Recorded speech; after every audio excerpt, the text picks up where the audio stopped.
Hello, good afternoon. My name is Deborah Bowersox, and I will be discussing Competency 1.f. Candidates know, understand, and apply Washington State's approved English language proficiencies standards. What I know and understand about the ELPA standards is that they have 7 guiding principles and are composed by grade bands, and within each grade band there are 5 descriptors that show the linear progression of skills, knowledge, and abilities. They are a set of standards that students should know by the end of the year, and that each descriptor increases in complexity. What I find interesting was the guiding principles. For me, the guiding principles were just good teaching and what good teaching should look like. And I also felt that the guiding principles were for all students and not just ELL students. However, I did find 2 guiding principles that I felt were fundamentally the most important, and that was potential and funds of knowledge.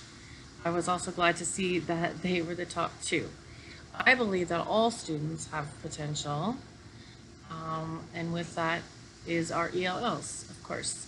And for funds of knowledge, I believe that our ELL students, as well as our non-ELL students, come to us with lots of funds of knowledge, whether it be their cultural background, their community, or their linguistic knowledge. And it's not to say that the other 5 are not important, because they all are important as together as we support them. How do I apply the ELPA standards? First, I wanted to say that I don't usually have a lot of ELL students in my classroom. Last year, for example, I had 3. I had 1 Arabic speaker, 1 Samoan speaker, and 1 Ukrainian speaker. The previous years, I've had anywhere from 5 to 7, which are usually Spanish speakers.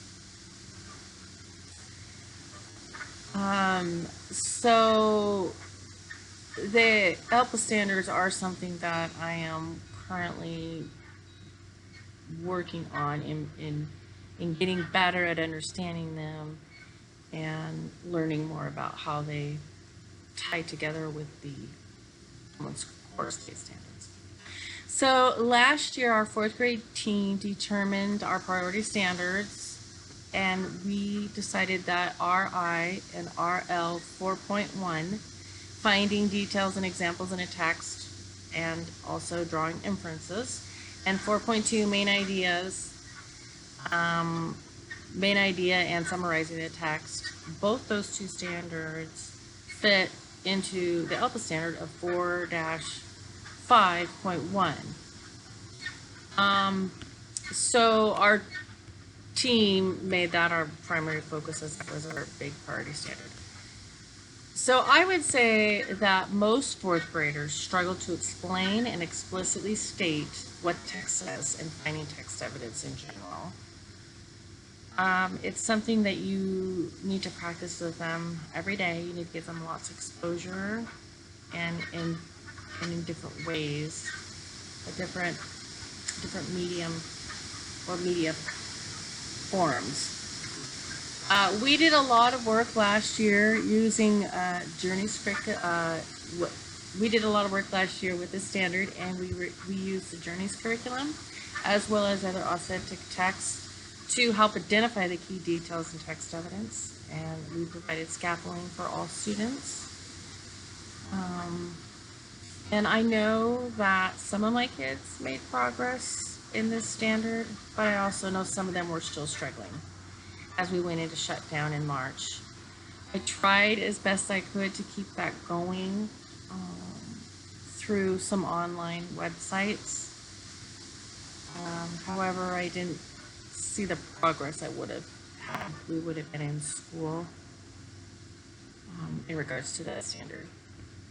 The things that I will do differently next year is I want to put more intentionality on the ALPA standards when I'm planning. I really want to make sure that I'm focusing on those descriptors when I'm writing my lesson plans and the lesson goal, and embedding those rich tasks into it to move them farther along on the progressions.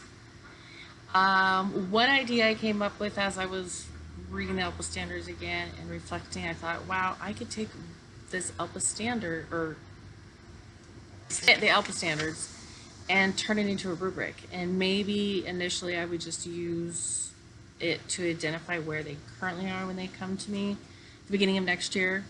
And then I may have to think, how can I play with that a little bit better to make it a rubric that would last all year. But I thought that might be something to really look at. And thirdly, I want to work on implementing GLAD and AVID better. I mean, I use GLAD and I use AVID.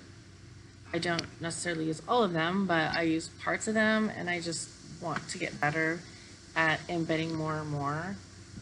I think some of those strategies are the best practices that we already know and have been trained to do.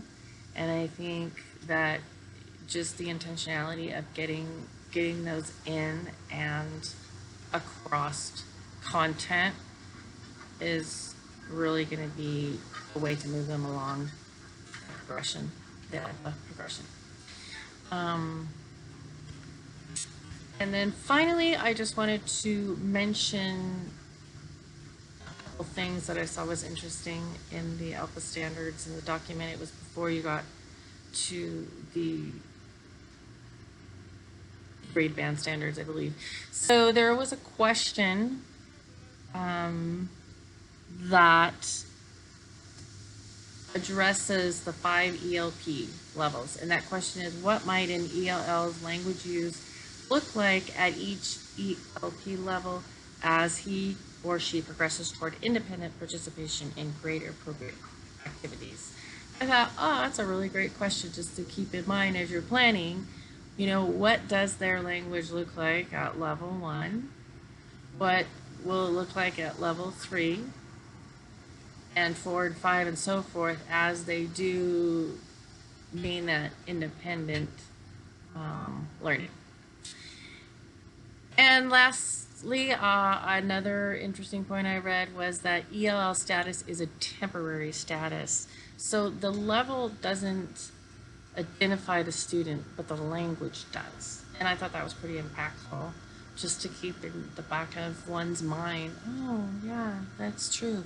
It's all about the language, not the level. They will change their level, and they will eventually not be in ELL because it is temporary. So maybe also not even work labeling our kids too. I know we have to label sometimes in order to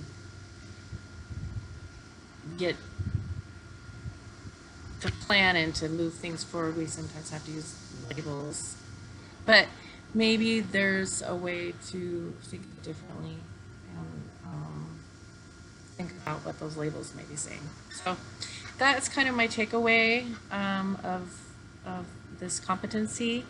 Again, I just think it's really important to have a deeper understanding of those ALPA standards and, of course, our Common Core standards too. Unpacking them both is where we need to be in order to move forward. Thank you.